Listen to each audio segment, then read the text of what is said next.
إن الحمد لله نحمده ونستعينه ونستغفره ونعوذ بالله من شرور أنفسنا وسيئات أعمالنا من يهده الله فلا مضل له ومن يضلل فلا هادي له أشهد أن لا إله إلا الله وحده لا شريك له وأشهد أن محمدا عبده ورسوله يا أيها الذين آمنوا اتقوا الله حق تقاته ولا تموتن إلا وأنتم مسلمون فإن أصدق الحديث كتاب الله وخير الهدي هدي محمد صلى الله عليه وسلم وشر الأمور محدثاتها كل محدثة بدعة وكل بدعة ضلالة وكل ضلالة في النار اللهم لا علم لنا إلا ما علمتنا اللهم علمنا ما ينفعنا وانفعنا بما علمتنا وزدنا علما وإيمانا وأصلح لنا شأننا كله ولا تكلنا إلى أنفسنا طرفة عين. Hadirin dan hadirat rahimani wa rahimakumullah. Alhamdulillah di kesempatan pagi hari ini Allah Subhanahu wa taala masih memberikan taufiknya kepada kita semua sehingga kita mau melangkahkan kaki kita dalam rangka menuntut ilmu, mengangkat kejahilan dalam diri kita, saling mengingatkan satu sama lain, mudarasah ayatul Qur'anul Karim. Semoga berkumpulnya kita dalam rangka menuntut ilmu di tempat ini di hari ini menjadi amal saleh, ibadah yang memberatkan timbangan amal saleh kita di yaumil hisab nanti. Salawat serta salam semoga senantiasa tercurahkan kepada Nabi Muhammad alaihi salatu wassalam beserta seluruh keluarga beliau, sahabat beliau dan seluruh pengikut beliau ila yaumil liqa. Selanjutnya kita akan melanjutkan materi pembahasan kitab Wasaya As-Salaf Lisyabab, wasiat-wasiat para salaf untuk anak muda, karya Profesor Dr. Syekh Abdul Razak hafizahullah ta'ala. Dan pada pertemuan sebelumnya, pertemuan yang lalu, kita sudah membahas sampai ke wasiat yang kelima, wasiat yang keenam. InsyaAllah ta'ala di pagi hari ini kita melanjutkan wasiat yang ketujuh sampai ke 15 insyaAllah ta'ala.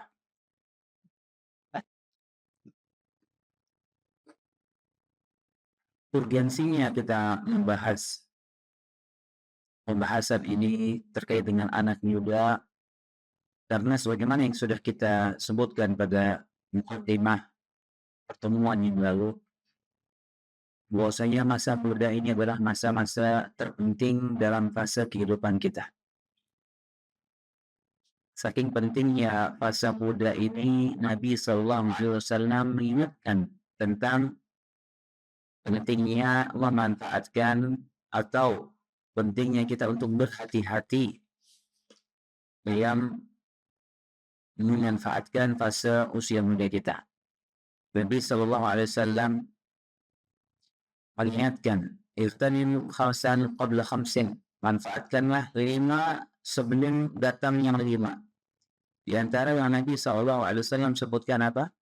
Syababaka qabla haramik. Manfaatkan 5 sebelum datang 5 hal. Yang pertama Nabi SAW sebutkan apa? Manfaatkan masa mudamu sebelum datang masa tuamu. Karena ketika sudah datang masa tua kita, banyak hal yang sudah tidak lagi bisa kita lakukan. Semangat kita, tenaga kita, kesehatan kita, kesempatan kita, waktu kita tidak bisa kita rasakan seperti yang kita rasakan di masa muda kita. Kemudian dalam hadits Nabi SAW mengingatkan hal yang sangat penting, bahwasanya di antara hal yang pasti akan Allah tanyakan kepada kita semua, pasti, tidak mungkin tidak, yaitu untuk apa kita habiskan masa muda kita. Nabi SAW bersabda, "La tazulu qadama abdin inda rabbi yawm al-qiyamah hatta yus'alu an 4." Dalam riwayat an 5. tidak akan bergeser kaki seorang hamba pada hari kiamat nanti di sisi Allah Subhanahu wa taala sampai dia ditanya tentang 4 atau 5 perkara. Di antara hal yang pasti akan Allah tanyakan di samping Allah menanyakan an hayatihi fi ma ablah, tentang masa kehidupannya.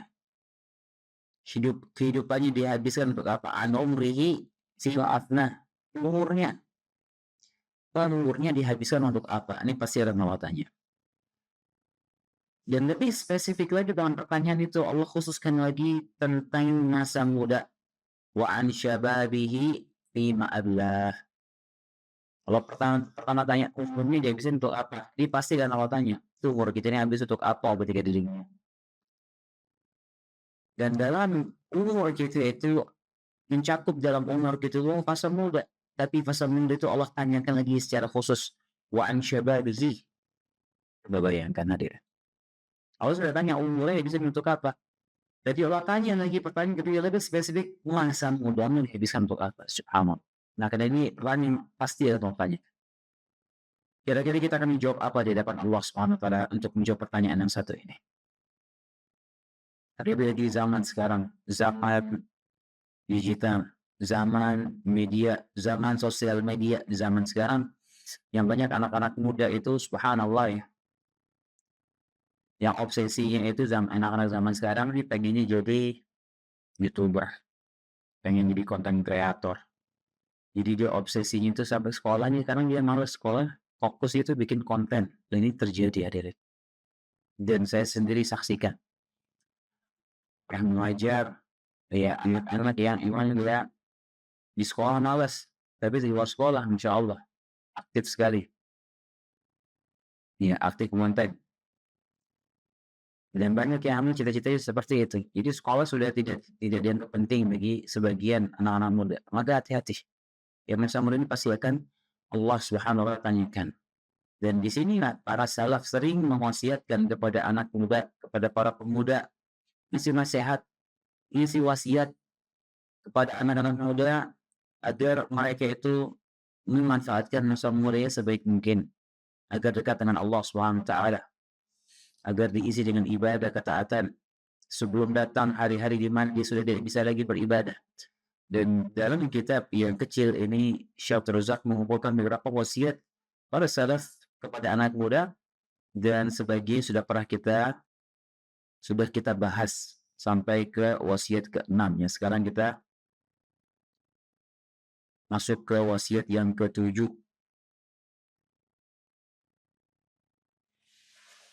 Wasiat sebagian salaf untuk anak muda yang berikutnya, yaitu yang diriwayatkan oleh Abu Khaitam dalam kitab Al-Ilm. Dari Qabus bin Abi Dhabian, dia berkata, "Sallaina yawman khalfa Abi Dhabian salatul ula." Kami pernah salat di belakang Abu Dhabian salatul ula. Salatul ula itu maksudnya salat subuh. Wa nahnu syababun kulluna min al-hayy.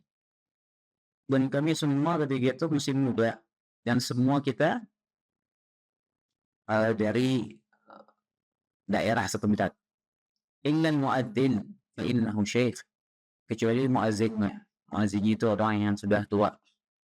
Falamma sallama iltafata ilayna. Setelah Abu Dhabian salam selesai salat, Abu Dhabian menoleh ke arah kami. Thumma ja'ala yas'alu syabab. Kemudian Abu Dhabian mulai menanyakan satu persatu anak muda yang hadir salat di situ. Man ant? Hal ant? Siapa kamu? Siapa kamu? Dia tanya, kamu siapa? Kamu siapa? Ayat namanya. Falamma sa'alahu qal. Setelah Abu Dhabian selesai menanyakan kepada anak muda ini, dia berkata, ala wajhi hatti wa tashji' wa tansyiat lahum. Dia berkata kepada mereka, kepada anak muda ini sebagai bentuk motivasi untuk menyemangatkan, untuk mensupport mereka, berikan semangat kepada anak muda ini. Dia berkata, innahu la yub'ats nabiyyun illa wa huwa syab. Sungguhnya tidaklah diutus seorang nabi kecuali dia dalam keadaan masih muda.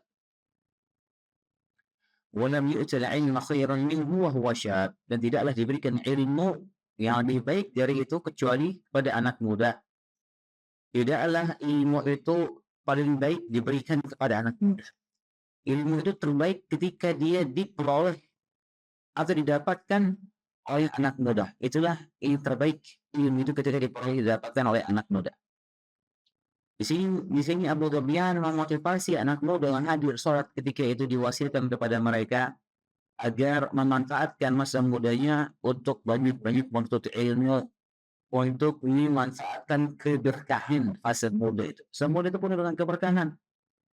Kedua, tenaga masih kuat, pikiran masih bisa fokus, masih kuat daya pikirnya, masih kuat daya ingatnya, fisiknya masih kuat, kesadarannya masih kuat, semangatnya masih membara.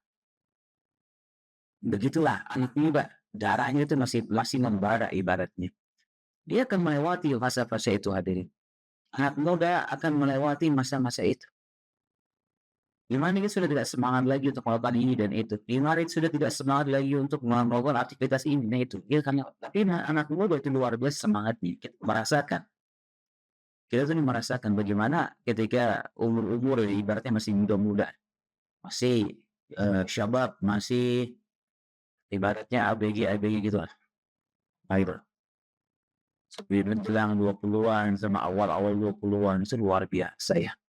Kalau kita ingat-ingat dulu yang kita lakukan, itu semangat yang kita lakukan ketika itu, kita ingat-ingat sekarang, kita sangat heran kenapa kok dulu semangat sekali kita melakukan ini dan itu di usia segitu. Subhanallah. Sekarang udah nggak bisa. Ya, sudah malas, sudah berpikir ulang untuk melakukan hal-hal yang dulu kita lakukan. Begitu anak muda. Dan ketika kalau memang itu dia manfaatkan untuk menuntut ilmu sebanyak-banyaknya, itulah menurut ilmu yang terbaik. Itulah ilmu terbaik didapatkan di fase-fase itu. Yang untuk belajar dengan benar dan betul ilmu, itulah insya Allah keberkahan ilmu itu akan dirasakan sampai dia tua. Dari sini Abu Dhibyan menyemangati dengan Nabi itu sebenarnya itu tidak masih muda dan tidaklah ilmu itu terbaik, lebih baik didapatkan diperoleh kecuali pada anak muda. Sini juga agar anak muda ini bersemangat ya untuk menuntut ilmu, untuk memperoleh ilmu sebanyak-banyaknya. Belajar pokoknya. Jangan bosan belajar. Ada kesempatan belajar. Ya banyak-banyak membaca buku agar wawasan kita ini luas. Ya jangan waktu kita ini habis buat sosmed aja. Baca buku malas, tapi kalau sosmed biasanya subhanallah ya 1 jam 2 jam kuat. Tapi baca buku malas. Ya, ini manfaatkan semangat kita itu pakai menuntut ilmu sebanyak-banyaknya. Hadir majelis ilmu, datang ke pembahasan kajian kitab. Ya selesai kitab ini, lanjut kitab itu kalau bisa ikuti 2-3 kitab, habis lanjut lagi. Subhanallah, itu nikmat. Maksudnya dihabiskan untuk hal-hal seperti itu sangat positif. Insya Allah manfaatnya sampai tua dirasakan. Keilmuan itu akan melekat. Anak muda luar biasa. Apalagi anak muda ini manfaatkan waktunya itu, manfaatkan semangatnya itu, freshnya pikirannya itu untuk menghafal Quran itu luar biasa. Anak muda menghafal Quran, insya Allah sampai tua dia nakal kuat hafalannya itu. SMP, anak-anak SD, SMP, SMA. Saya sering nasihatkan ke murid-murid dulu. Umur begini kali nggak usah mikir macam-macam. Hafal Quran aja, fokus hafal Quran. Terus kecil hafal Quran, nggak usah mikirin, kalian belum mikirin kerjaan, belum mikirin hal-hal yang aneh-aneh. Hafal Quran aja fokus. Insya Allah kalau di sungguh-sungguh anak-anak usia segitu, SMP, SMA, sehari 4 halaman bisa dihafal. Dulu anak zaman SMP, si SMP itu bisa menghafal 4 halaman dalam sehari, 4 halaman 2 lembar bisa. Sekarang kalau misalnya menghafal sesuatu butuh perjuangan, sudah tidak seperti dulu. Nah ketika anak-anak muda ini yang syabab ABG dia manfaatkan itu umur mudanya untuk menghafal, dan subhanallah ketika dia menghafal di usia itu hafalannya kuat biasanya. Berbeda ketika dia menghafal sudah melewati masa-masa syabab, masa-masa ABG itu ya, biasanya agak cepat hilang hafalan tersebut. Karena apa? Karena pikirannya sudah tercampur dengan hal lain. Berbeda sama anak muda, biasanya pikirannya itu tidak terlalu bercabang kemana-mana. Selanjutnya hadirin hadirat azanallahu wa iyyakum, wasiat yang ke-8 diriwayatkan oleh Imam Ahmad dalam kitab beliau Al-Wara'. Imam Ahmad ini punya kitab Az-Zuhud, punya juga kitab Al-Wara'. Zuhud sama wara' ini dua hal yang berbeda. Imam Ahmad punya risalah kecil tentang zuhud, juga tentang Al-Wara'. An Abdul Wahhab Al-Thaqafi qala, dari Abdul Wahhab Al-Thaqafi dia berkata, kharaja alaina Ayyub As-Sakhtiyani. Ayyub As-Sakhtiyani pernah keluar kepada kami rahimahullah ta'ala, faqal, dia berkata, Ayyub As-Sakhtiyani, ulama besar, ulama salaf besar, Ayyub As-Sakhtiyani berkata, ya ma'syar syabab, ihtarifu, wahai anak muda, bekerjalah. La tahtajun in ta'tu abwab haula wa dhakara min yakrah. Sehingga kalian diminta tidak perlu untuk mendatangi pintu-pintu manusia dalam rangka minta bantuan.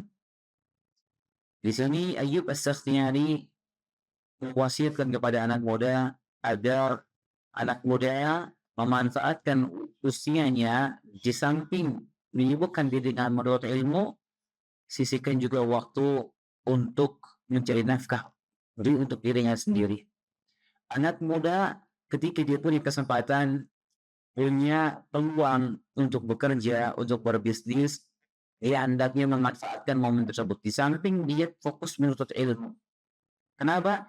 Karena ketika dia memanfaatkan masa mudanya itu untuk mencari nafkah, mencari rezeki, dia berusaha mandiri, bekerja, berniaga, insya Allah di masa tuanya dia tidak akan merepotkan orang lain. Dia tidak akan merepotkan nanti anak-anaknya, dia tidak akan merepotkan kerabat-kerabatnya, keluarganya. Makanya Ayyub As-Sakhtiyani menyebutkan, kalian nanti tidak perlu mendatangi pintu-pintu manusia untuk minta pertolongan, minta bantuan. Kenapa? Karena dari muda kalian sudah terbiasa mencari rezeki, berniaga. Dan subhanallah, di zaman sekarang ini sangat dimudahkan kita untuk mencari nafkah, hadirin. Sangat mudah. Di zaman sekarang ini cuma modal HP dari rumah, kita udah bisa kerja macam-macam. Bisa usaha macam-macam. Ada orang yang penghasilannya bisa puluhan juta, ratusan juta cuma modal HP dari rumah, bisa. Banyak hal dia bisa kerjakan. Nah, ketika dia membiasakan dirinya itu mandiri, bekerja, berniaga di masa muda, dia tidak menjadi benalu untuk orang-orang di sekitarnya, itu yang terbaik bagi anak muda. Dan ini untuk menjaga izzahnya dia, kewibawaannya dia, kemuliaan, kehormatannya dia. Ini anak muda, Masya Allah, dia bekerja mencari nafkah. Dan kita kenal beberapa anak-anak muda itu yang semangat kerjanya, semangat bisnisnya luar biasa. Sampai saya dapat di beberapa kawan yang saya tahu dia orang tuanya orang kaya raya, tapi dia bekerja seperti orang biasa-biasa saja, subhanallah. Kerjanya benar-benar kerja seperti orang biasa, dia mencari nafkah, berletih-letih dia bekerja, bahkan orang kaya. Kenapa? Dia tidak mau manja sama orang tuanya, dia pengen berusaha sendiri, dan itu terhormat seperti itu, mulia seperti itu. Ya, orang sebagian lagi tantang orang tuanya kaya, dia santai, nanti gampang lah kerja dari orang tua, nanti gampang warisan dari orang tua banyak, hal seperti itulah. Anak muda, wasiatnya Nabi Ayyub As-Sakhtiyani, ihtarifu, bekerja kami, berniaga, cari nafkah, cari rezeki, yang bisa dilakukan, lakukan, sama-sama masih muda. Kita nggak berbicara suruh anak-anak sekolah, MC, SMP, SMA, bekerja, enggak. Anak-anak segi umur segitu memang fokus untuk menuntut ilmu. Semasa itu, selepas itu, ketika dia menuntut ilmu di masa-masa kuliah, dia masih muda usianya, dia bisa sambilan mencari rezeki. Agar apa? Agar di masa tuanya dia tidak merepotkan orang, dia tidak perlu minta bantuan kepada keluarganya, kepada anak-anaknya mungkin, karena dia bisa mencari rezeki sendiri. karena sudah terbiasa mencari nafkah dari usia muda. Dengan kata Nabi SAW, rezeki yang terbaik adalah rezeki yang diperoleh dari hasil jerih payah diri sendiri, itulah yang terbaik. Rezeki yang terbaik itu ketika dia memperoleh itu dari hasil jerih payahnya sendiri. Lalu rezeki itu terkadang rezeki itu datang kepada kita bukan dari jerih payah kita sendiri, datang gitu ya Allah kirimkan untuk kita, seperti warisan misalnya. Harta waris itu datang begitu saja kepada kita, kita tak ada usaha yang harus berikan begitu saja kepada kita cuma-cuma. Ada rezeki yang hasil kita perjuangkan, kita meneteskan keringat jerih payah kita, itulah rezeki yang terbaik. Katanya pada saya mewasiatkan untuk apa anak muda, biasakan dari masih muda itu berbisnis, ya, berniaga, berdagang, cari rezeki. Itu insya Allah terbaik untuk masa mudanya juga, agar masa tuanya bisa mandiri. Dan kemudian wasiat yang ke-9 diriwayatkan oleh Abu Nu'aim Al-Asbahani dalam Hilyatul Awliya, dan kitab Hilyatul Awliya. عن جعفر قال كان ثابت البناني رحمه الله تعالى يخرج إلينا وقد جلسنا في القبلة فيقضي. Thabit al-Bunani rahimahullah ta'ala keluar kepada kita, dan sedangkan ketika itu kami sedang duduk di arah kiblat. Kemudian dia berkata, Thabit al-Bunani adalah ulama besar tabi'in.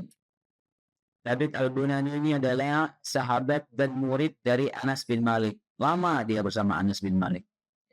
Disebutkan sekitar 40 tahunan dia menemani Anas bin Malik radhiyallahu ta'ala anhu. Anas bin Malik ini siapa? Anas bin Malik ini siapa hadirin? Siapa ya sahabat? Siapa Anas bin Malik? Siapa Anas bin Malik? Hah? Siapa? Sahih. Pembantunya Nabi SAW. 10 tahun dia hidup bersama Nabi, tinggal sama Nabi. Anas bin Malik ini dekat sekali sama Nabi.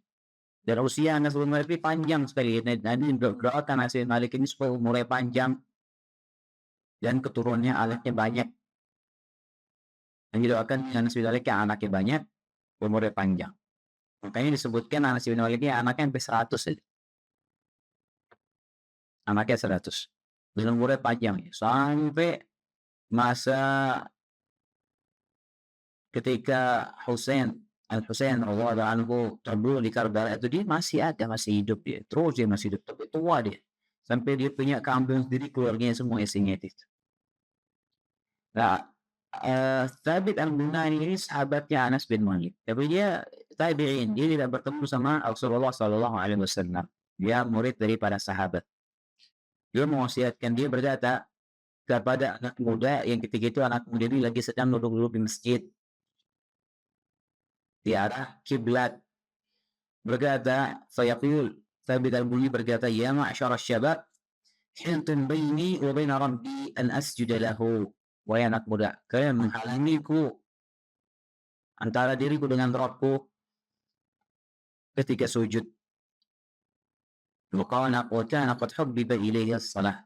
Dan Thabit al-Bunani ini terkenal orang yang sangat mencintai salat. Dia sukanya itu nongkrong di masjid, salat, ibadah. Thabit al-Bunani orang yang sangat saleh.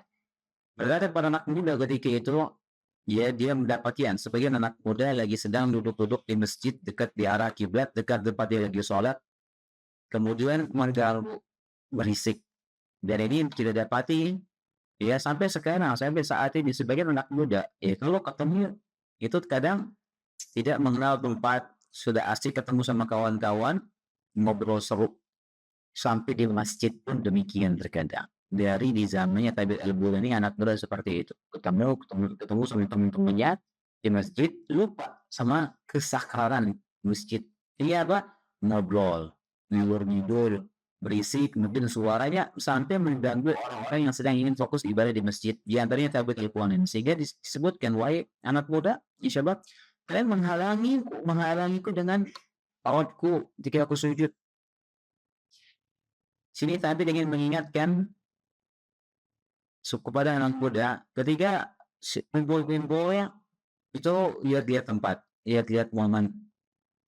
ketika di masjid jaga kemuliaan dan kehormatan kesakralan masjid, dan juga jaga kehormatan orang-orang yang sedang beribadah di masjid tersebut. Sehingga jangan kumpulnya anak muda di masjid ketemu sama kawan-kawannya mengganggu orang-orang yang sedang beribadah di masjid, atau mengurangi kemuliaan kehormatan masjid dengan apa? Dengan bercanda, ketawa-ketawa, ya, ngangkat-ngangkat, main-main di masjid. Dia mencoreng kemuliaan masjid dan juga mengganggu orang-orang yang sedang beribadah di masjid. Dan itu terjadi ya. Bahkan terkadang lagi sedang kajian, sering. Jadi sedang kajian, lagi kajian, dua orang ngobrol, 2 orang 3 orang datang, dia ngobrol, suaranya itu sampai ngalahin suara ustadz yang sedang kajian. Bahkan terkadang akhwat yang di belakang dia ngobrol, suaranya sedikit kedengaran. Beberapa kali ini saya sering ketika kajian ada yang ngobrol suaranya mengganggu, nih saya berhenti ngerem dulu,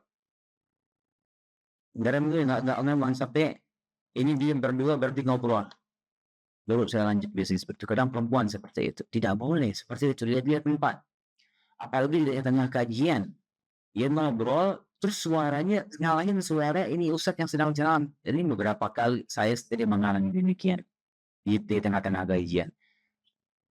Dan yang lebih mengejutkan lagi ketika hal itu terjadi di akhwat, yang dimana perempuan ini tidak dianjurkan untuk meninggikan mengangkat suara di hadapan laki-laki ajnabi di pas kajian seperti itu. Maka di sini Thabit Al-Bunani mengingatkan dia tidak tempat, masjid itu tempat yang mulia. Jangan dijadikan tempat untuk bercanda, ngobrol-ngobrol sehingga mengganggu orang-orang yang sedang beraktivitas di masjid. Kemudian yang lebih melebihkan lagi di zaman sekarang ini, yang lebih mengganggu lagi itu dengan adanya gadget HP di zaman sekarang yang dibawa ke masjid, dan terkadang HP ini mengganggu orang-orang yang sedang beribadah dengan apa? Dengan dirinya terkadang. Dan ini sering ya kejadian di masjid, masuk ke masjid, masuk dia ke dalam sholat, dia belum silent HP-nya di tengah-tengah sholat bunyi dengan irama musik di tengah-tengah sholat. Terkadang ada yang langsung mematikan, terkadang dia biarkan itu. Dan ini sangat mengganggu orang yang sedang beribadah kepada Allah Subhanahu wa Ta'ala. Pernah kejadian di Masjidil Haram zaman ketika itu di tahun 2010-an ke atas itu masih imamnya itu, imam Masjidil Haram itu pimpin sholat itu masih di depan dekat Ka'bah sana. Sekarang sudah enggak, sekarang di atas imamnya. Ketika itu saya sudah tidak salah sholat zuhur atau sholat asar, saya lupa. Mimpin sholat dekat Ka'bah sana. Nah, umumnya di belakang yang dekat sekitaran sana, dekat Ka'bah sana, dan sholat itu sama asar kan hening, tidak ada suara. Dia bunyi HP-nya musik, hadirin. Musik sekencang-kencangnya di dekat Ka'bah. Selesai sholat, sudah langsung bangun pegangan. Dia bilang, saya tidak pernah mendengar musik. Dan sekarang saya mendengar di dekat Ka'bah pada saat itu sholat. Oh, dia sangat kecewa sekali dengan kejadian itu. Dia tidak pernah dengar musik dari rumah, di mana. Dia dengarnya di mana? Di dekat Ka'bah pada saat dia sedang pimpin sholat. Subhanallah. Hati-hati. Jadi ketika dia memainkan HP, bawa gadget ini ke masjid, perhatikan kemudian masjid, anak muda terutama. Bahkan terkadang ya, subhanallah, anak pernah saksikan diri di sholat. Kalau sholat lagi sholat, bikin sholat Jumat, kok tidak sholat Jumat itu. Orang di sebelah saya ini, entah dia buka TikTok nggak salah ya. Pas saya nengok, dia lagi main HP, TikTok, enggak kok itu TikTok atau Instagram, lihat sekilas. Pas nengok, dia lagi main HP, pas nengok sekilas nggak sengaja, yang dia lihat apa, video perempuan lagi joget-joget dengan pakaian terbuka di masjid, dia buat itu dari HP-nya. La haula wala quwwata illa billah. Maka di sini anak muda perhatikan hal seperti ini. Jaga kemuliaan kehormatan masjid. Orang tua mungkin tidak melakukan hal seperti itu dengan gadgetnya. Insya Allah tidak. Orang tua memang kalau ke masjid itu mengingat ibadah, mendekatkan diri kepada Allah Subhanahu wa taala. Tapi anak muda enggak. Terkadang ini lupa sama hal seperti itu, maka perhatikan. Jaga kesakralan masjid. Itu yang pertama. Kemudian juga jaga kehormatan orang-orang yang sedang beribadah, fokus ibadah di masjid. Ya jangan tashwis dengan ngobrol ngalur ngidul. Biasa kalau anak muda kalau ngobrol itu asik sudah. Mesti ketawa-ketawa. Ngobrolnya obrolan asik. Jadi kalau sudah umurnya melewati fase muda nanti, ya kalian kawan ini nanti masih syabab-syabab nih. Jadi udah 30-an ke atas, obrolannya sudah beda, udah sedikit ketawa-ketawanya. Misalnya ngobrolin kerjaan biasanya. Ngobrolin kerjaan, ngobrolin bisnis. Nanti udah 50-an ke atas, biasanya dia panggil isi obrolan itu obat-obatan biasanya. Sudah 60-an ke atas, biasanya obatan tradisional herbal yang dibahas biasanya. Nah kalau misalnya ini udah obrolan ketawa ke TV udah. Ya asik, ya muslim itu lagi asik-asiknya. Tapi lihat-lihat tempat. Wasiat yang ke-10 masih diriwayatkan oleh Abu Nu'aim al-Asbahani dalam Hilyatul Awliya. Ahmad bin Syuqah قال لقي ميمون بن مهران فقلت حياك الله. Maimun bin Mihran menemuiku, lantas aku berkata, kata Muhammad bin Syuqah, berkata kepada Maimun bin Mihran yang menemui dia berkata apa? Hayyakallah. Faqal hadhihi tahiyatus syabab qul bisalam. Aisalim. Kata ditegur sama Maimun bin Mihran, dia bilang apa? Itu tahiyahnya ucapan selamatnya anak muda, ucapkan salam, ucapan assalamualaikum itu yang lebih baik. Ini ditegur istri Muhammad bin Syuqah ini, dia di ketika itu masih muda, ketika mengucapkan hayya kali tegur, jangan mengucapkan itu ucapan anak muda katanya. Ucapkanlah salam, assalamualaikum, itulah tahiyah yang terbaik.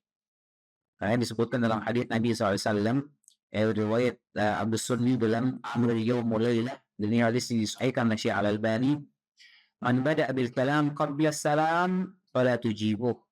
Siapa yang memulai pembicaraannya sebelum salam maka jangan dijawab.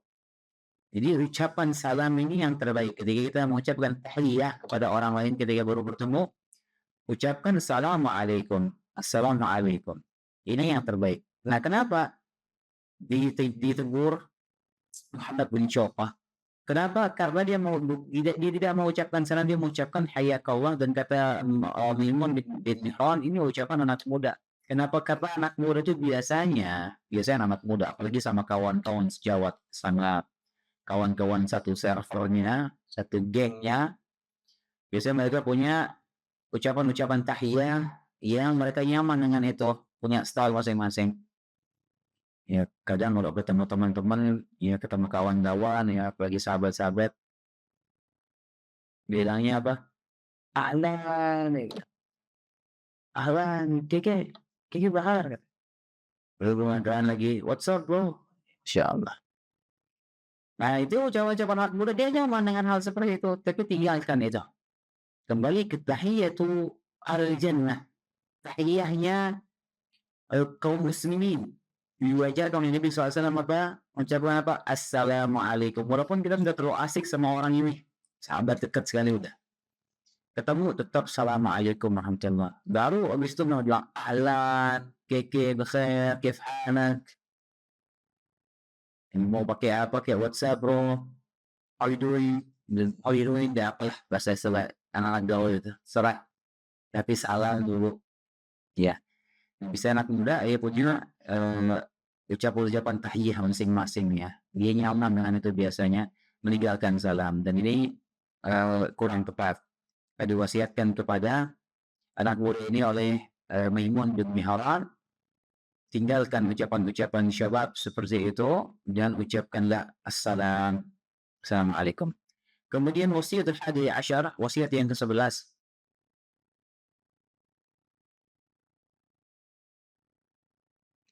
Masih dari Abu Nu'aim al-Asbahani dalam Hilyatul Awliya.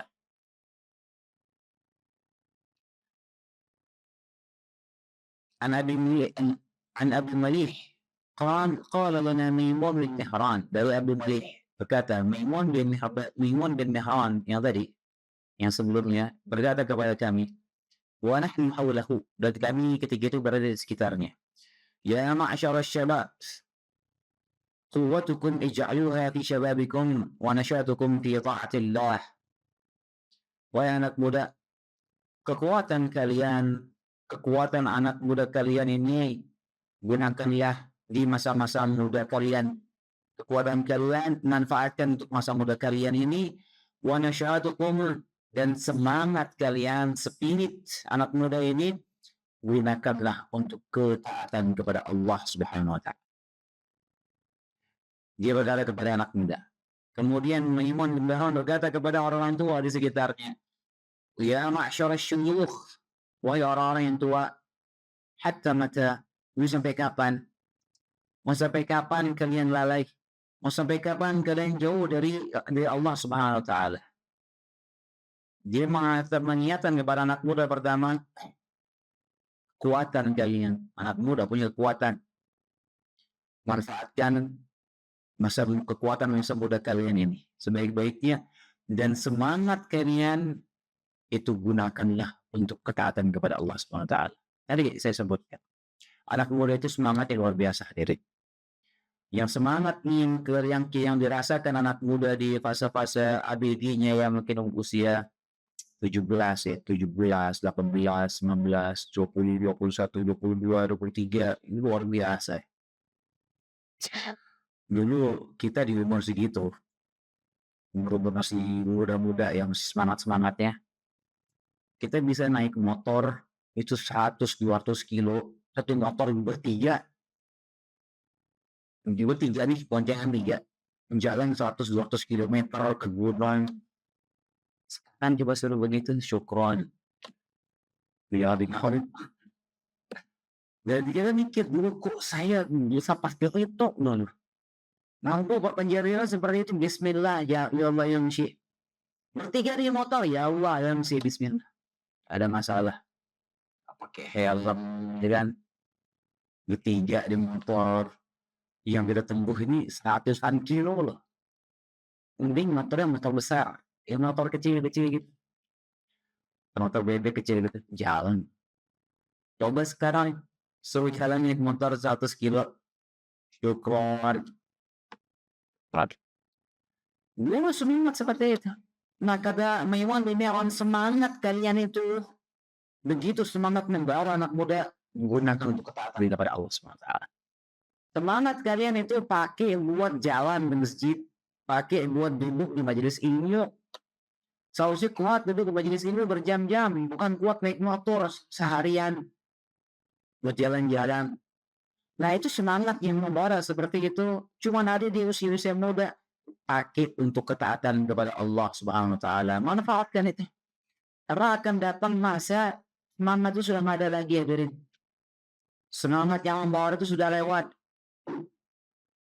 Jadi semangat kita yang semangat spirit anak muda itu gunakanlah untuk ketaatan kepada Allah SWT. Kemudian berkata kepada orang tua, orang tua, mau sampai kapan kalian begini? Mau sampai kapan kalian jauh dari Allah SWT? Mau sampai kapan kurang ibadahnya? Karena terkadang sebagian orang ada dari ini merupakan ujian dari Allah SWT, merupakan hukuman dari Allah SWT ketika dia sudah tua tapi dia masih tidak mendekatkan diri kepada Allah SWT. Wal'iyadzubillah. Kita dapati orang-orang tua, subhanallah, masjid-masjid isi orang tua semua, alhamdulillah. Dia sadar bahwasanya dia umurnya tidak lama lagi dia akan meninggal dunia, dia dekat kepada Allah, mendekatkan diri kepada Allah SWT. Alhamdulillah. Yang menyedihkan lagi, sebagian orang tua udah tua, sebentar lagi lewat jatahnya di muka bumi ini, tapi dia masih jauh dari Allah SWT. Wal'iyadzubillah. Jangan sampai kita seperti itu. Yang terbaik, dia dekat sama Allah dari masih muda, dia sudah dekat dengan Allah SWT. Insya Allah masa tuanya dia lebih dekat lagi kepada Allah Subhanahu wa taala.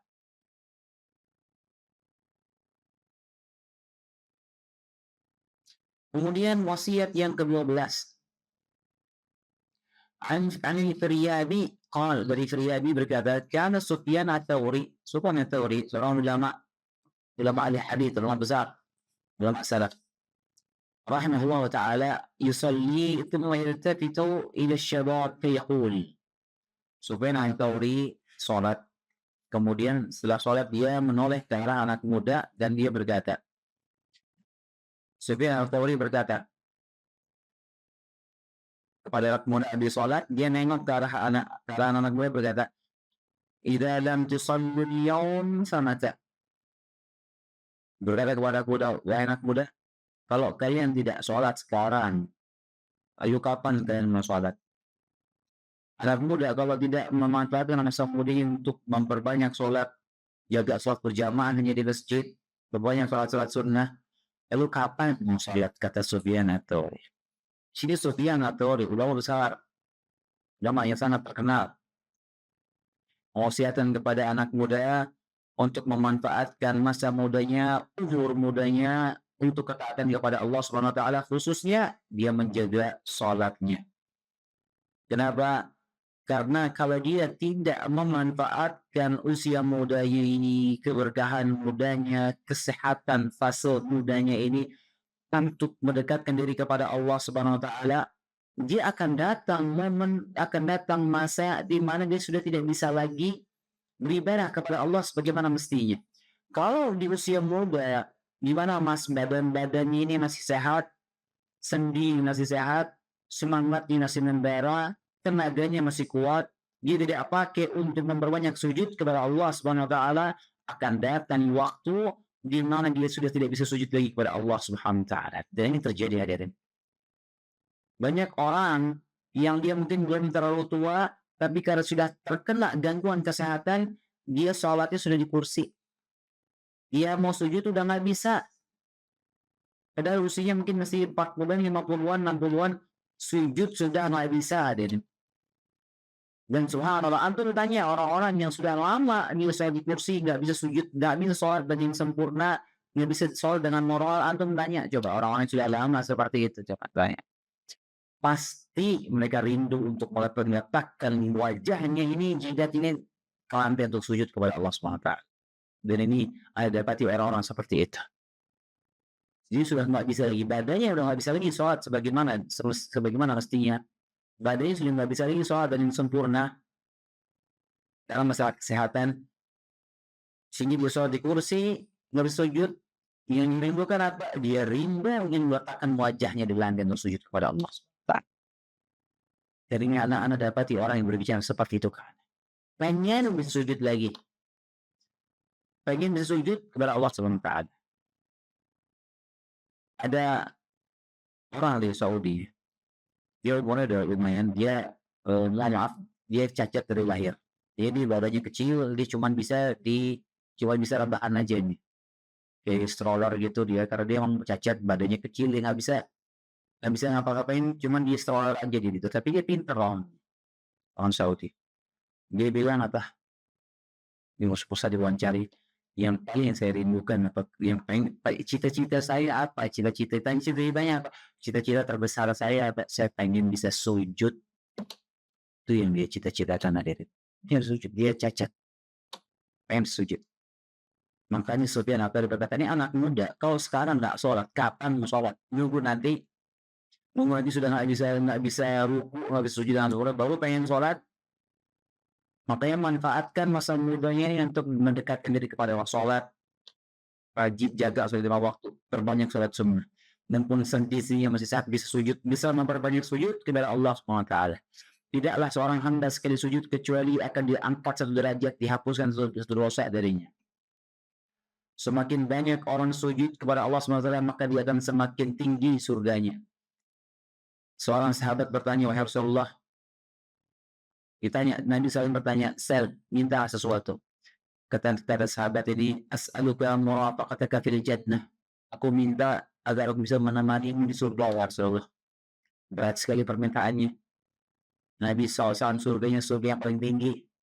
Dari ini orang minta supaya dia bisa menemani Nabi di surga. Dia berkhidmat, dia berkhidmat kepada Nabi di dunia. memenuhi kebutuhan Nabi SAW, bawakan air wudhu Nabi, sahabat ini. Kemudian Nabi terharu melihat sahabat ini, kemudian menghibur dia. Kamu minta sesuatu apa? Dua minta. Mintalah, kata Nabi SAW. Dia minta apa? Saya as'aluka murafaqataka fil jannah. Aku minta supaya bisa menemanimu di surga. Nabi surga paling tinggi, jadi peringatan berat. Karena Nabi SAW, Allah ghayra dalik. Ada permintaan yang lain, selain itu, la khuyadak. Tidak, aku mau itu ya Rasulullah. Aku mau menemanimu di surga. Itu permintaan. Kata Nabi SAW, ini ala nafsika bi kathrtis sujud. Maka bantulah aku agar kamu bisa mendapatkan minta-minta itu dengan memperbanyak sujud. Banyak orang sujud kepada Allah SWT, insya Allah akan semakin tinggi surganya, semakin dekat dengan Nabi SAW. Nah, dan itu hanya bisa kita dapatkan, bisa kita peroleh, bisa kita menarainya sebanyak-banyaknya ketika kita masih sehat, khususnya di usia muda sekarang. Berbanyak sujud kepada Allah Subhanahu wa Ta'ala. Kemudian wasiat yang ke-13. Diriwayatkan oleh Ibnu Abi Dunya dalam Sifatul Jannah. An Rabi'ah bin Kulthum قال نظر إلينا الحسن ونحن حوله شباب فقال. Dari Rabi'ah bin Kulthum dia berkata, Al-Hasan, ini Hasan Al-Basri, melihat kepada kami dan kami semua itu anak muda ketika itu. Faqal, ya ma'asyara syabab, wahai anak muda, ama tashtaquna ila huduril ayyam. Wahai anak muda, Imam Hasan Al-Basri berkata kepada anak muda, wahai anak muda, apakah kalian tidak rindu kepada bidadari surga? Itu yang Imam Hasan Al-Basri tanyakan kepada anak muda. Di sini lihat, Imam Hasan Al-Basri ingin menggugah semangat anak muda ini agar merindukan negeri akhiratnya. Ketika seorang yang beriman kepada yaumil akhir, yang beriman kepada surga dan neraka, dan keimanan iman yang benar, dia mengimani akan menerima adab neraka, dia mengimani akan luar biasa nikmat surga. Jadi ketika keimanan ini digubah dalam jiwanya, ini insya Allah akan menggerakkan dia untuk mengejar akhiratnya tersebut, untuk beramal mengejar akhirat tersebut, untuk beramal agar dia terhindar dari azab neraka. Begitulah orang yang beriman, diingatkan akan negeri akhir, akan mengubah dia untuk beramal. Oke, Imam Hasan Al-Basri menanyakan kepada anak muda kalian, apakah tidak ada yang dulu kepada bidadari surga? Yang ketika dia merindukan nikmat surga tersebut, ini akan menjadikan dia semangat mengejarnya. Kenapa? Karena amalan itu hanya bisa dikerjakan ketika masih ada nyawanya, ketika nyawa masih di kandung badan. Setelah nyawanya dia dicabut oleh Allah SWT, sudah tidak ada lagi amal yang bisa dikerjakan, yang ada hanya hisab saja. Makanya di sini anak muda diingatkan di akhirat, ingatkan akan mengerikannya adab neraka. Allah SWT menggambarkan tentang kengerian adab neraka itu, hadirin, dalam banyak sekali ayat dalam Al-Quran, banyak sekali. Sangat itu Allah menceritakan, menggambarkan tentang kengerian adab neraka dalam Al-Quran itu sangat banyak ayat-ayat, tapi kita sangat jarang mengkaji ayat-ayat Al-Quran Allah. Sangat jarang kita mengkaji ayat-ayat Allah SWT. Sangat jarang kita mengkaji tafsir-tafsir Al-Quran. Sehingga kita tidak masih ingin bayangan kita tentang bagaimana mengerikannya adab neraka. Demikian juga Allah SWT menceritakan tentang nikmat-nikmat surga dalam bertebaran dalam banyak sekali ayat dalam Al-Quran. Nah, kalau kita mengkaji itu, insya Allah ini akan menggugah keimanan kita sehingga kita mengejar negeri akhirat kita itu. Kita mengejar target akhirat kita. Kita tidak mau masuk neraka, wal'iyadzubillah. Kita pengen masuk surga. Caranya apa? Diingatkan. Dibuat kita rindu kembali ke surga Allah Subhanahu wa Ta'ala. Allah Subhanahu wa Ta'ala berfirman, perhatikan firman Allah Subhanahu wa Ta'ala, "Man arada al-akhirah wa sa'a laha sa'yaha wa huwa mu'min faulaika kana sa'yuhum mashkura. Barang siapa yang menginginkan negeri akhirat dan dia berusaha berjalan menuju negeri akhirat tersebut dan berkeadaan dia beriman, itulah orang-orang yang usahanya itu akan dibalas dengan kebaikan oleh Allah Subhanahu wa taala. Kalau kita memiliki tujuan, kita target kita mengejar negeri akhirat kita, ingin mengejar surga yang menjadi target kita surga Allah Subhanahu wa taala, dan kalau kita mengimani itu, insya Allah Allah akan berikan balasan yang terbaik akan langkah kita menuju negeri akhirat kita tersebut. Allah akan berikan ganjaran yang terbaik. Allah akan berikan balasan atas usaha kita meniti jejak menuju surga Allah Subhanahu wa taala. Allah akan menyanyiakan usaha kita menuju surga Allah Subhanahu wa taala. Kemudian selanjutnya hadirin hadirat azallahu wa ikum, wasiat yang ke-14 yang diriwayatkan oleh Ibnu Abi Dunya dalam kitab beliau Qisah wal Amal dari Al-Hasan Al-Basri rahimahullah taala. Yang Hasan Al-Basri ini ulama tabi'in besar. Yang Hasan Al-Basri wafat tahun 110 Hijriah. Dia berkata, "Ya ma'syar syabab, iyyakum wat-taswif." Ini dia adalah wasiat yang terpenting yang ada dalam kitab ini hadirin. Wasiat yang 14 ini dari Imam Hasan Al-Basri. Wasiat ini pada anak muda, khusus kepada anak muda, ma'syar syabab, wahai anak muda, iyyakum wat-taswif. Jauhilah oleh kalian sifat at-taswif. Apa itu taswif? Taswif itu ucapan kita, nanti saya akan melakukan itu, nanti saya akan melakukan ini, nanti saya akan bertobat, nanti saya akan sholat, nanti saya akan berbakti kepada orang tua, saya akan bertobat nanti di usia sekian, saya akan mulai menghafal Quran nanti ya pada saat ini dan itu. Ini yang disebut dengan taswif. Itu dia berkata nanti saya akan begini, saya akan begitu, saya akan melakukan ini, saya akan melakukan itu. Ini musibah. Ini musibah dan ini merupakan tunggangan syaitan untuk menyesatkan umat manusia. Cara halus seperti ini. Syaitan mungkin tidak membisikkan, udah kamu jangan berbakti, udah kamu jangan menuntut ilmu, udah kamu gak usah taubat, enggak. Syaitan tidak membisikkan seperti itu, tapi dibisikkan dengan cara halus, nanti saja taubatnya, nanti saja, kamu masih muda, nanti masih panjang, nanti nikmati dulu masa mudanya, taubat nanti lah ke masjid, sholat, rajin jaga sholat di masjid, nantilah, masih muda.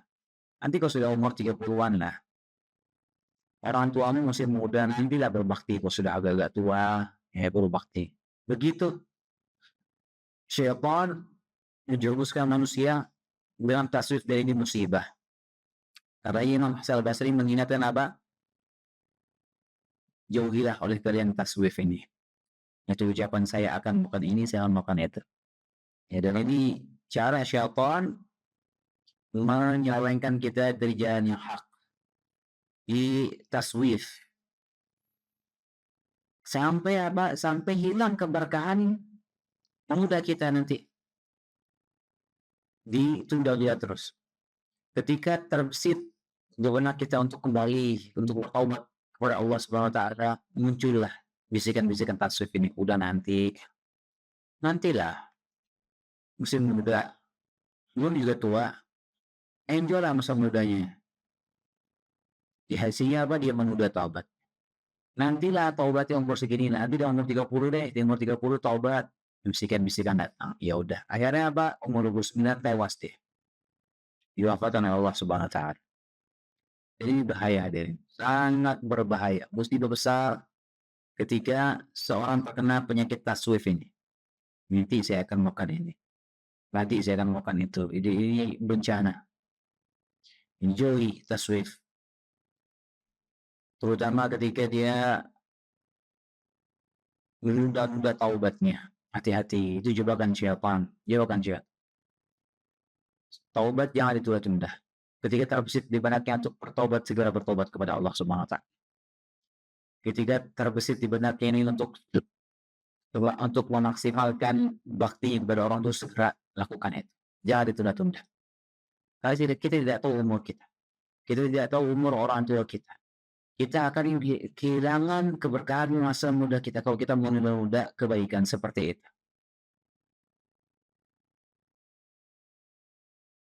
Orang yang biasa meninggalkan sholat ketika terbesit dia ingin kembali, ingin juga sholatnya, muncul tasbih tinggi. Udah nanti sholat, nantilah masih umur masih panjang, hati-hati, musibah besar. Jadi, ya ini diantara wasiat terpenting dari para sahabat kita dari Imam Hasan Basri, jangan taswif, jauhilah sifat taswif. Kemudian yang terakhir, hadirin hadirat azzakallahu wa iyyakum, wasiat yang ke-15 dari Hafsah binti Sirin radhiyallahu rahimahullah, seorang wanita. Dia berkata, ya ma'syar syabab, khudhu min anfusikum wa antum syabab, fa inni wallahi ma ra'aytul amala illa fi syabab. Wahai anak muda, manfaatkanlah diri kalian pada saat kalian masih di usia muda. Sungguhnya demi Allah, aku tidaklah aku melihat amalan itu kecuali terbaik dilakukan di masa-masa muda. Ma ra'aitul amala illa fi syabab. Aku tidak melihat amalan itu yang paling baik, yang paling pas untuk dikerjakan itu ketika di usia muda. Kenapa? Karena sekali lagi, masa muda itu adalah marhalah yang terbaik, marhalah yang paling agung dalam fase kehidupan kita, yang paling besar. Dan itulah marhalah yang terbaik bi'idznillah ta'ala untuk kita memanfaatkan umur kita dengan memperbanyak amal soleh, memperbanyak murid ilmu, memperbanyak kita berbakti kepada orang tua. Itu yang terbaik kita lakukan di masa muda kita. Catat baik-baik. Murid ilmu terbaik di masa muda kita lakukan. Nah, berbakti sama orang tua yang terbaik kita lakukan sejak kita masih di masa muda. Mau kita memperbanyak ibadah kepada Allah, yang terbaik kita lakukan di masa muda kita. Kenapa? Karena semua akan lewat, momen itu akan terlewatkan.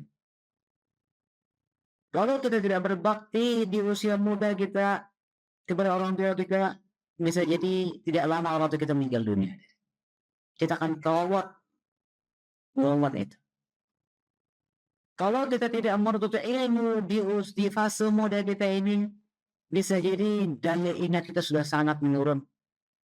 Waktu kita sudah sangat terbatas, sudah banyak kesibukan. Sehingga pada itu bisa lagi menuntut ilmu dengan maksimal. Sudah banyak kesibukan, lewat masa muda, sudah banyak kesibukan. Sudah banyak beban pikiran. Sudah tidak bisa kuat lagi menghafal. Sudah susah menghafal. Maka terbaik dia menuntut ilmu itu dia masa muda. Dia mendekati diri kepada Allah SWT yang terbaik di masa muda. Kalau akan lewat masa muda ini, sudah mulai paling daya kesehatannya menurun, kekuatan tubuhnya menurun. Mungkin dia sudah tidak bisa lagi sholat sebagaimana mestinya. Mungkin dia sudah tidak bisa lagi sholat sujud yang mesti di sholat di atas kursi. Mungkin dia lewat masa muda ini sudah tidak bisa lagi melangkahkan kakinya ke masjid, sudah berat di masjid. Kenapa? Karena masalah kesehatan. Makanya yang terbaik, amalan terbaik itu kita manfaatkan sebaik-baiknya di masa muda. Semuanya berbakti maksimal usia muda berbakti. Orang tua kita insya Allah masih ada. Kalau sudah tua, bisa orang tua sudah meninggal dunia. Kalau sudah tua, biasanya orang tua sudah meninggal dunia. Kapan yang mendapati orang tuanya rata-rata ketika dia masih muda, maka berbakti yang maksimal di masa muda itu. Nomor satu ilmu yang terbaik apa? Di usia muda. Maka manfaatkan masa muda. Masa terbaik, masa yang paling baik keberkahannya. Ya, dan subhanallah ya. Syaitan ini terus menggoda kita. Bukan cuma orang anak muda, yang tua juga digoda sama syaitan. Menam syaitan, ya anak muda bisa berpikir yang terkadang masih labil, sehingga apa? Habis sebagian orang naudzubillah habis masa bodoh digunakan apa? Untuk hura-hura, untuk sebagian bahkan untuk bermaksiat kepada Allah Subhanahu wa taala. Orang anak muda ketika masa mudanya dihabiskan untuk bermaksiat kepada Allah Subhanahu wa taala, dia akan merasakan kepedihan dari yang dilakukan masa muda itu di usia tuanya. Penyesalan yang tidak bisa dihilangkan. Kenapa dulu masa muda saya seperti itu? Kenapa dulu masa muda saya habiskan untuk hal-hal seperti itu?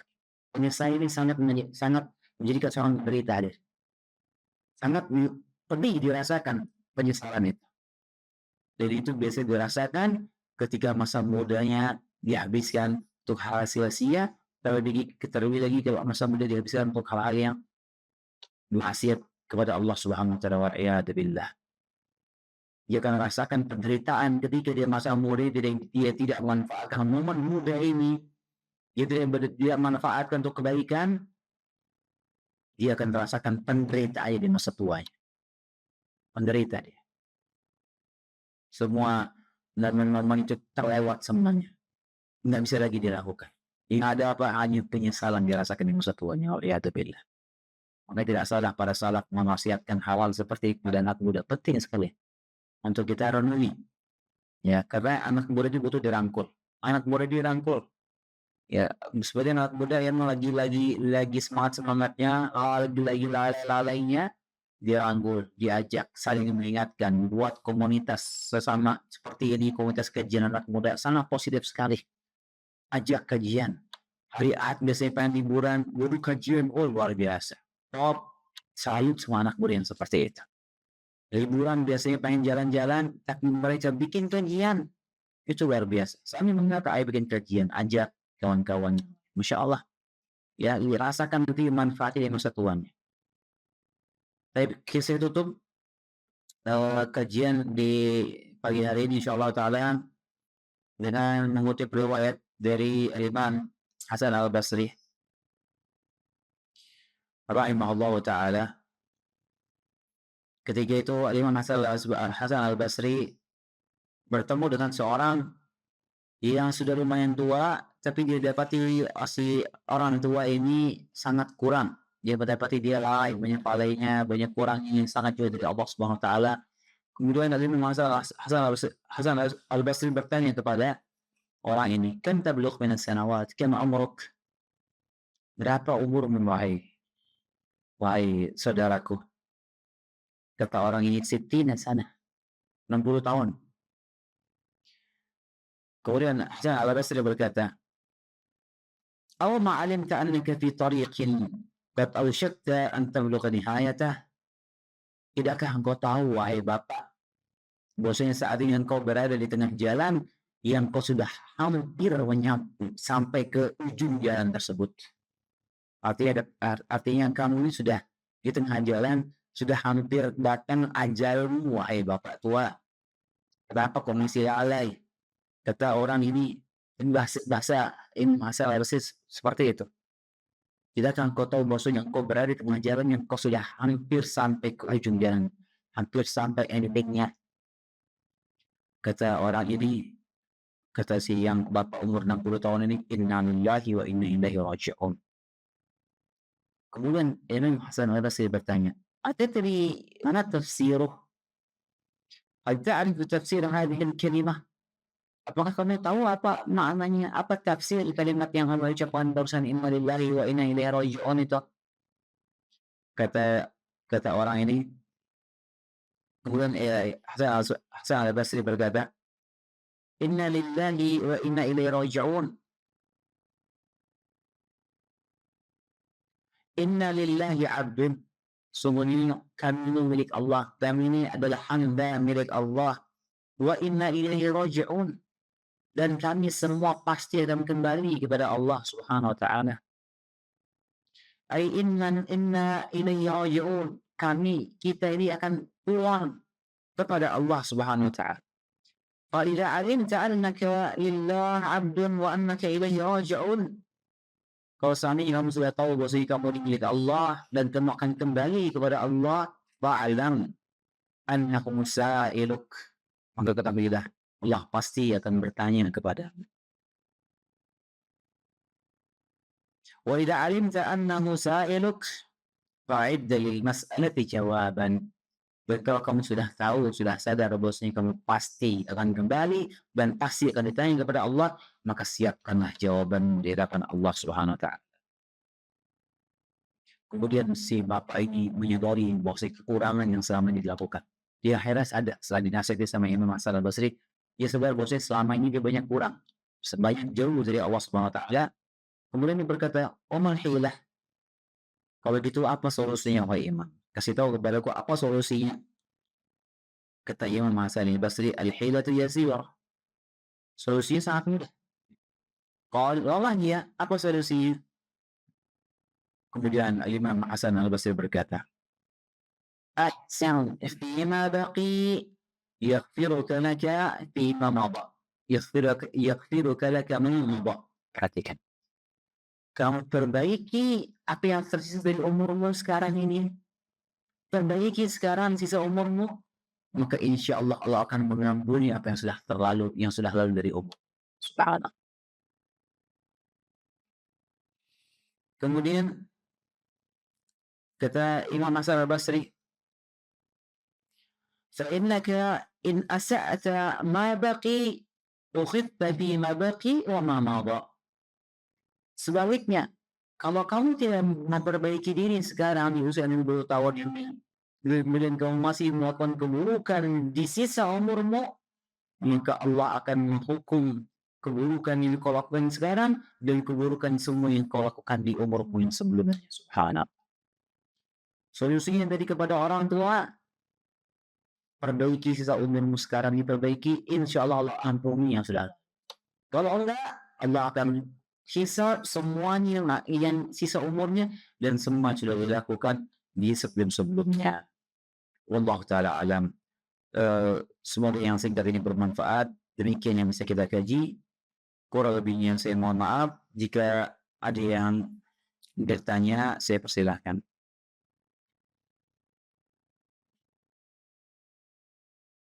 Jazakallahu khairan atas semua yang disampaikan. Aku tadi banyak atas tanya jawab karena sudah beberapa pertanyaan. Baik, yang bisa yang pertama. Assalamualaikum Ustaz. Bagaimana cara mentakwaki orang tua dan bagaimana Ustaz orang tua sudah malas membaca Al-Quran. Jazakallah. Wa jazakallahu khairan. Yang pertama, dan ini yang terpenting yang Anda lakukan. Untuk menjawab pertanyaan itu, yang paling penting yang pertama, ya jangan disepelekan yang satu ini, yaitu anti berdoa kepada Allah Subhanahu. Berbanyak doa sama Allah, minta agar Allah menyambutkan hati orang tua. Minta supaya Allah memberikan hidayah kepada orang tuanya.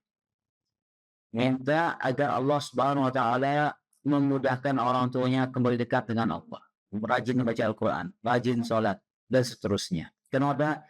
Karena yang merubah orang tua kita itu, yang merubah orang tua anti ini atau yang bertanya laki atau perempuan, yang merubahnya itu bukan kita yang merubah mereka. Yang merubah mereka siapa? Allah Subhanahu wa taala. Yang membolak-balikan hati mereka Allah Subhanahu wa taala. Jadi kita ini hanya sebagai sebab, hanya sebagai perantara saja.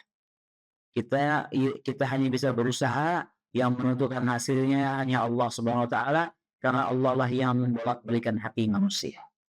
Karena hidayah itu ada di tangan Allah Subhanahu wa taala. Jadi kita hanya bisa berusaha, yang penting kita lakukan pertama apa? Berdoa kepada Allah Subhanahu wa taala. Dan jangan putus berdoa. Berdoa itu jangan sekali dua kali, terus berdoa. Jangan kita berdoa itu jangan sekali dua kali cuma pengen dikabulkan, bisa nggak berdoa lagi. Ya, doa minta terus setiap hari, setahun, 2 tahun, 2 tahun, terus berdoa dengan sungguh-sungguh, dengan penuh harapan kepada Allah, pasti Allah akan dijabah. Jangan ragu sama hal ini. Kalau anti berdoa dengan sungguh-sungguh, terus-menerus mengulang-ulang doa, pasti akan Allah ijabah. Yakin itu. Dan begitu sia-siakan doa hambanya. Apalagi doa ini untuk kebaikan orang tuanya. Doa minta beri petunjuk kepada orang tuanya. Selanjutnya apa? Hanya perlu kita usaha. Usaha apa? Dinasihati pelan-pelan. Ya, belikan orang tua anti itu Quran yang besar. Mungkin orang tua anti mungkin Quran di rumah mungkin Qurannya kecil, nggak ada Quran yang gede, matanya mungkin sudah susah melihat. Mungkin bisa jadi kita nggak tahu. Tadinya malas baca Al-Quran, kasih hadiah mushaf yang segede ini. Ada tuh Quran yang segede ini, beliin, cari hadiah ini. Daftar mana ada hadiah mushaf coba, mungkin bisa guna bacanya. Mungkin ya, Insya Allah nih Quran baru berdiri yang menarik.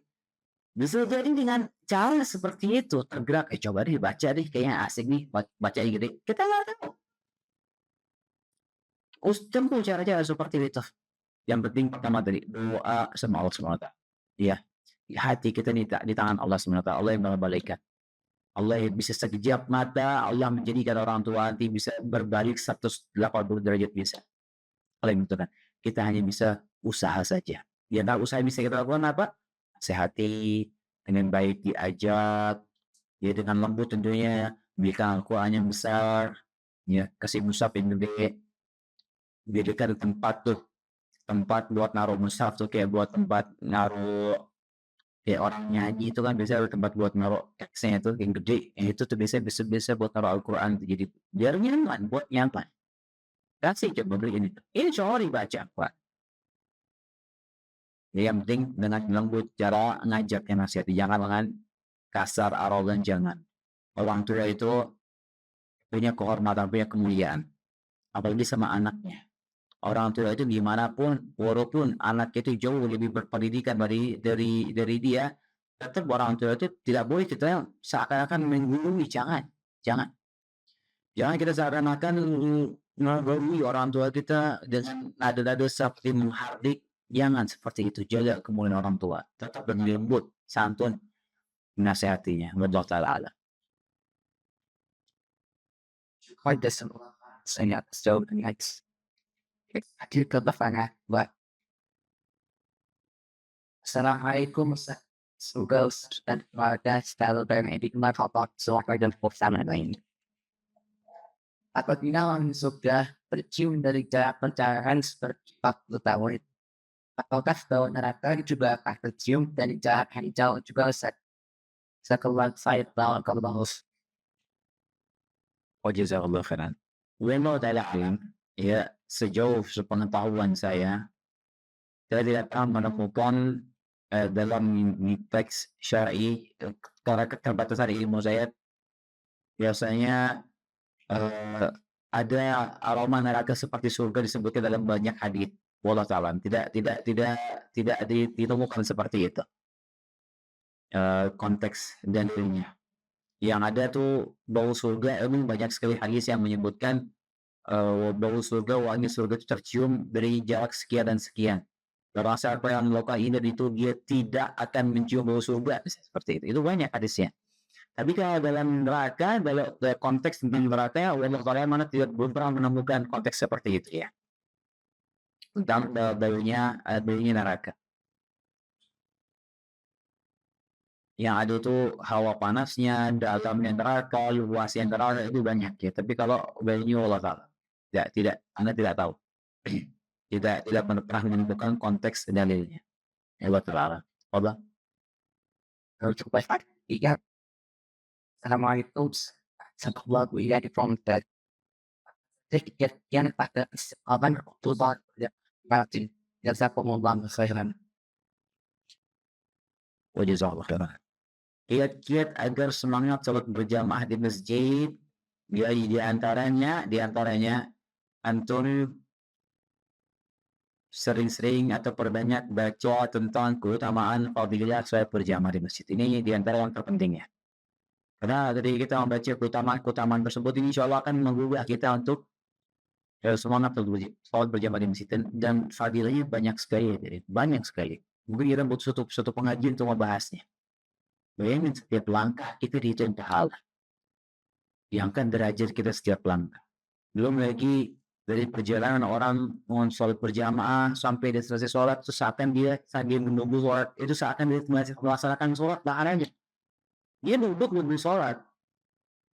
Pahalanya seperti dia sedang sholat.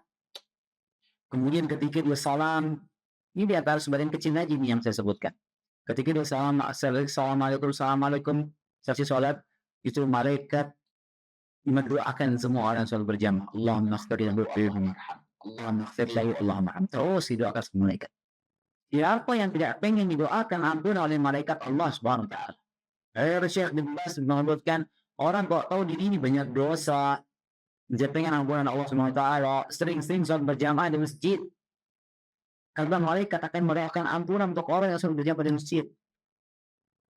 Dan keutamaan-keutamaan yang lainnya begitu banyak, kita butuh satu kajian untuk membahasnya. Ini kalau kita membaca fadilah keutamaan sholat berjamaah, ini insya Allah akan membuat kita menggerakkan hati kita untuk semangat sholat berjamaah di masjid. Kemudian yang kedua, agar kita semangat sholat berjamaah di masjid, biasanya kalau kita punya kawan-kawan yang sama-sama rajin sholat di masjid, punya komunitas seperti ini, saling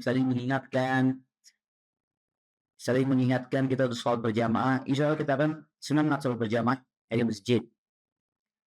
Kemudian juga kalau bisa kita cari masjid-masjid yang kita nyaman di situ, yang mungkin bacaan imamnya enak, yang masjidnya nyaman, kisah seperti ini.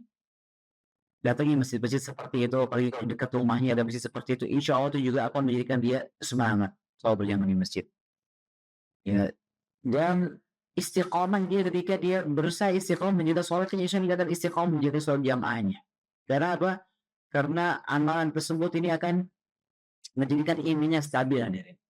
Ketika dia istiqomah jaga sholatnya, insya Allah imannya akan stabil. Imannya naik turun. Dia akan turun ketika dijauh dari Allah Subhanahu wa taala. Dia bermaksiat akan jauh dari Allah Subhanahu wa taala. Akan drop keimanannya. Kalau imannya sudah drop, biasanya kan dia malas lagi ke masjid. Kemudian juga agar jaga istiqomah juga penting apabila ini sangat penting. Ini mungkin banyak tidak mengenal oleh sebagian orang. Jaga pandangan mata. Wallahualam. Orang kalau dia jaga pandangannya nih, ya semua dia tonton, semua dia lihat, berat dia melakukan dari masjid. Berat. Sholat sunnah aja dia malas. Kenapa? Karena kotoran-kotoran dalam hatinya itu yang menjadikan dia berat nih. Kenapa kok saya berat ibadah banyak kotoran dalam hati? Jadi dari mana sumber terbesar masuknya kotoran dalam hati? Ya paling besar ini dari pandangan mata kita ini. Setiap kali kita pandang hal-hal yang haram itu pasti akan mengotori hati kita. Nah, hati kita itu sudah kotor hati kita, semua akan berat kita lakukan. Ibadah semua akan berat, apalagi melakukan kaki ke masjid berat. Jadi agar bersih hati kita, perbanyak istighfar kepada Allah SWT. Perbanyak taubat, perbanyak istighfar. Dan kisah saya menyebutkan orang ketika dia berhenti dari dosanya kemudian beristighfar, banyak istighfar, sukhila qalbu, akan dibersihkan, kotoran-kotoran di hati itu akan dibersihkan, dipoles. Sukhila itu ada dipoles. Nah, kalau hati sudah bersih, insya Allah semua ibadah ringan yang dilakukan. Ya, termasuk sholat berjamaah di masjid. Ya, ini penting hadirin, sama bagi laki-laki ya. Ini khusus bagi laki-laki, dijaga, sabar. Ya, ibadah itu butuh kesabaran. Sabar itu bukan hanya ditimpa musibah, tapi kita menjalankan ketaatan kepada Allah itu juga butuh kesabaran. Melangkahkan kaki masjid itu butuh perjuangan, capek. Malas sih dilawan. Lawan malas itu. Sabar. Insya Allah yang kita rasakan bahwasanya itu tidak bisa kita bandingkan dengan usaha yang kita lakukan. Surga Allah Subhanahu wa taala. Sabar. Ya, itu yang pertama tadi penting itu baca fadilah keutamaan sholat berjamaah di masjid itu luar biasa banyak ya keutamaan. Kalau kita baca itu renungan itu insya Allah kita semangat. Ini wallahu taala alam. Ada. Siapa jazakumullah khairan. Selamat. Ayat terakhir. Bismillahirrahmanirrahim. Warahmatullahi wabarakatuh. Ahsanallahu ilaikum. Masjid Hijrus 15. Apakah hanya berlaku untuk laki-laki? Bagaimana supaya abang boleh juga bekerja mencari nafkah setelah laki-laki, seperti laki-laki? Yang masalahnya, anak wanita atau iwat baik lanjutkan S2 dulu atau ditahan dan nikah dulu atau S2. Rasulullah sampai saat ini belum dekat dengan desa membalas saya. Wajazakillah khairan. Apakah akhwat boleh juga bekerja? Jawabannya harusnya boleh. Terlebih lagi misalnya ini akhwat, dia belum menikah ya, dia belum menikah, dia bekerja. Soalnya bekerja itu jangan kita mengira bekerja zaman sekarang itu ya, ya harus keluar rumah ke kantor, ya itu bekerja. Tapi sekarang dia bekerja mencari nafkah itu untuk memenuhi kebutuhan dirinya sendiri, atau dia bisa berusaha mandiri. Itu bisa dengan berbagai cara zaman sekarang. Orang banyak kerja online zaman sekarang nih, bisa dengan HP, bisa melakukan banyak hal. Boleh gue lakukan. Ketika misalnya pekerjaan yang keluar rumah, dia harus memenuhi syarat-syaratnya. Baik dia sebelum menikah, apalagi setelah menikah. Nah, ya boleh, ya boleh. Boleh, bagus ketika dia punya usaha ini mandiri, bagus. Banyak anak-anak, banyak perempuan-perempuan, ya akhwat, yang dia berbisnis dari masih muda, dia berbisnis. Sekarang dia umurnya baru 20-an tahun, dia punya omsetnya bisa bisa sudah miliaran. Banyak yang seperti itu zaman sekarang. Jualan-jualan online dengan modal HP, ya, dan subhanallah ya, justru yang usaha seperti itu yang paling telaten justru perempuan. Yang paling telaten buat jualan online, yang ngurus-ngurus jualan online dari HP itu justru perempuan yang lebih rajin. Biasanya laki-laki biasanya kurang kurang semangat, kurang pas kerja di bagian situ. Justru itu pekerjaannya perempuan bagus di situ. Silakan bekerja, tidak masalah. Di sisi lain, usia mudanya manfaatkan tadi untuk menuntut ilmu, untuk berbanyak ibadah kepada Allah, berbakti kepada orang tuanya, ini paling penting.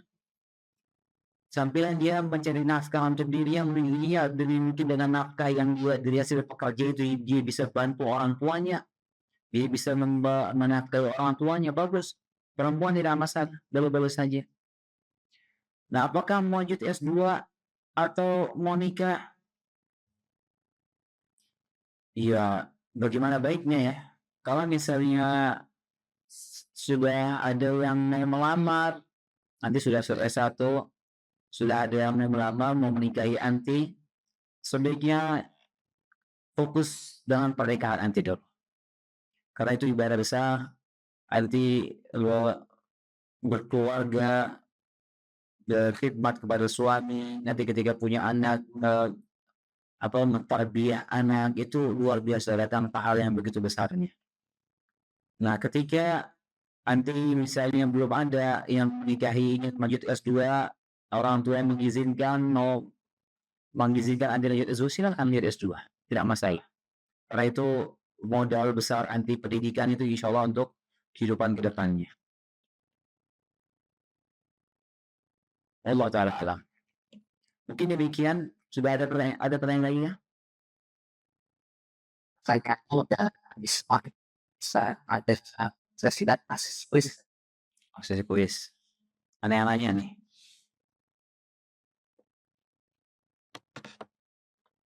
Ada untuk tiga mana dapat Dalam banyak banget.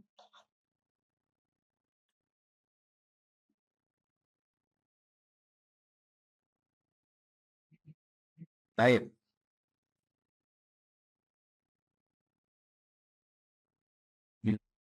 Ya, ikhwan, ada yang berani menjawab nggak? Pertanyaan gampang, cuma berani jawab nggak? Angkat tangan dulu, ada yang berani.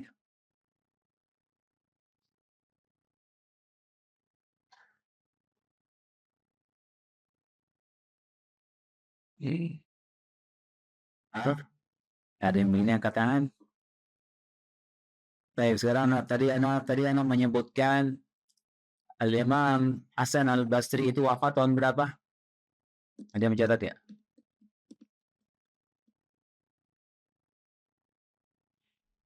Apa?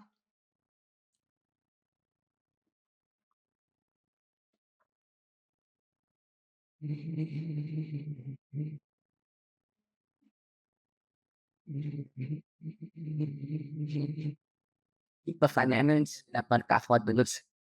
Tafadhali, ada yang mau jawab silakan. Ada yang catat nggak tadi? Bismillah. Kondisi. Sahih, oh ya Masya Allah.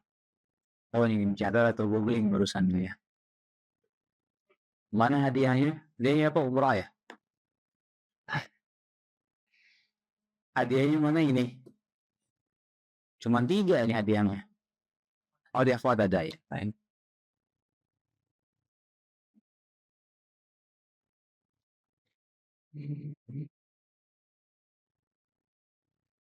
Baik, bagi yang ikhwan, sebutkan 2 nama salaf yang tadi kita sebutkan wasiat yang disebutkan, 2 aja.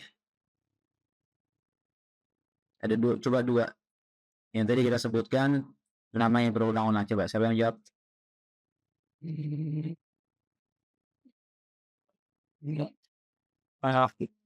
Yang kulitnya atas 5 hari. Siapa namanya?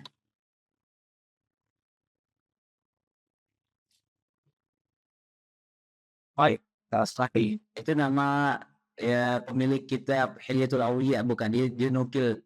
Ini beberapa nukilan ini dari kitab itu nama penulis kitabnya, bukan Sahih. Ya itu satu. Pasti apa Sahih? Ada banyak tadi itu sebutkan kan? Ada yang terkenal juga tadi. Ah,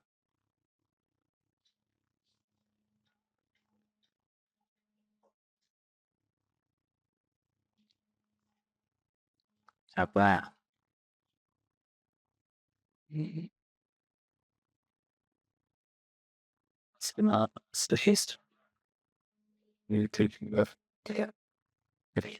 Yang akhwat tadi yang mau jawab.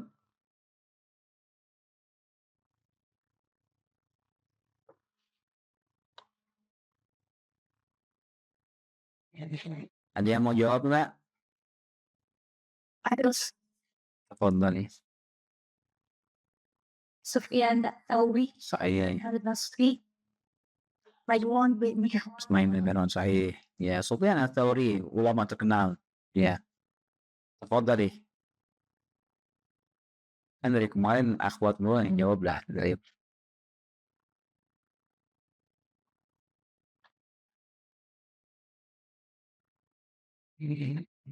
Baik.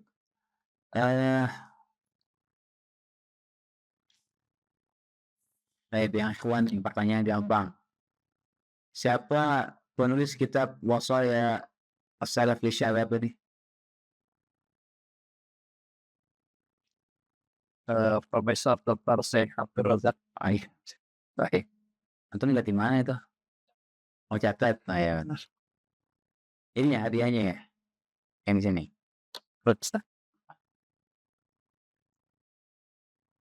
Baik, selanjutnya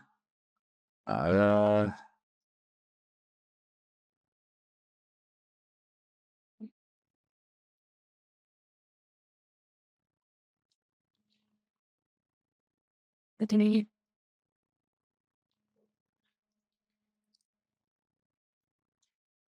apa wasiat Sufyan Ats-Tsauri yang tadi kita sebutkan di wasiat yang ke-12?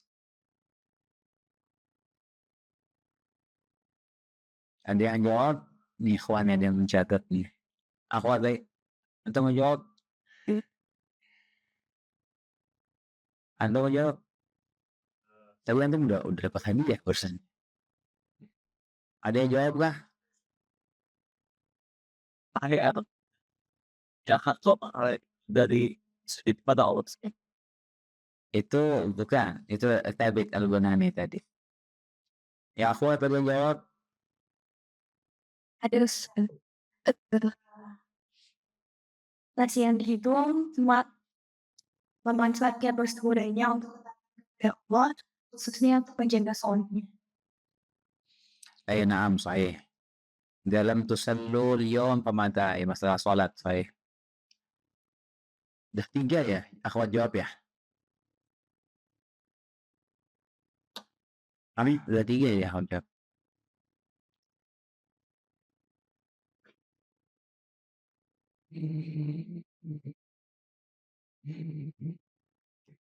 Baik, ikhwan, ayo dong.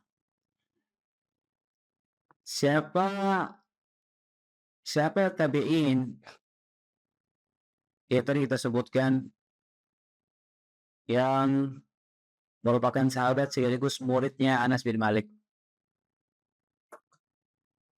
Ayo, ikhwan.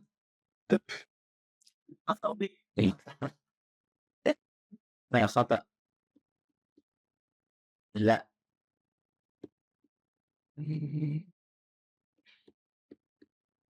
Ini dua lagi buat akhwat juga nih pokoknya nih. Fikih kesehatan wanita. Oh, ini bagus nih. Unsurnya buat akhwat nih buku. Fikih kontemporer kesehatan wanita. Saya khitan wanita, bayi tabung, operasi kecantikan, operasi kuret, sesar, pil KB, program KB. Oh, ini bagus nih. Coba ya akhwat jawab.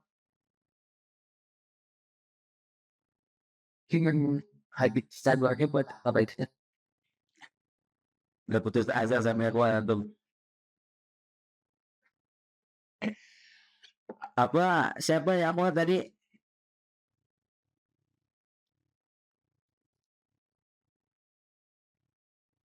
Coba yang tadi sebutkan, Anda sebutkan. Ada yang mau jawab nggak?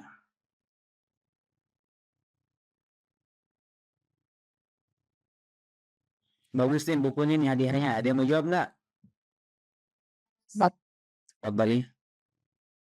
Jawabnya Sains Al-Bunani. Thabit Al-Bunani. Sahih. Thabit Al-Bunani. Ya ulama tabi'in besar, Thabit Al-Bunani. Tafadhali. Satu ya?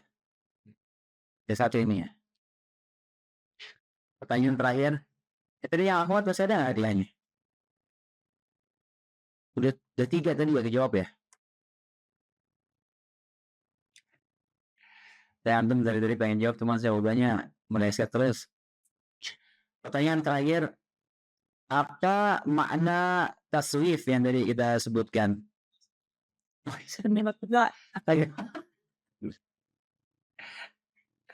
Benda-benda ini tadi ini di belakang ini.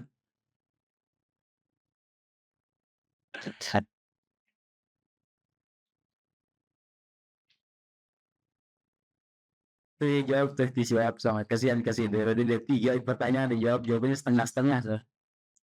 Taswif itu dari kata saufa itu artinya akan. Saufa itu artinya akan, saufa dalam bahasa Arab. Taswif itu artinya dia lebih tepatnya dia berkata itu saya akan melakukan ini nanti, saya akan melakukan itu nanti.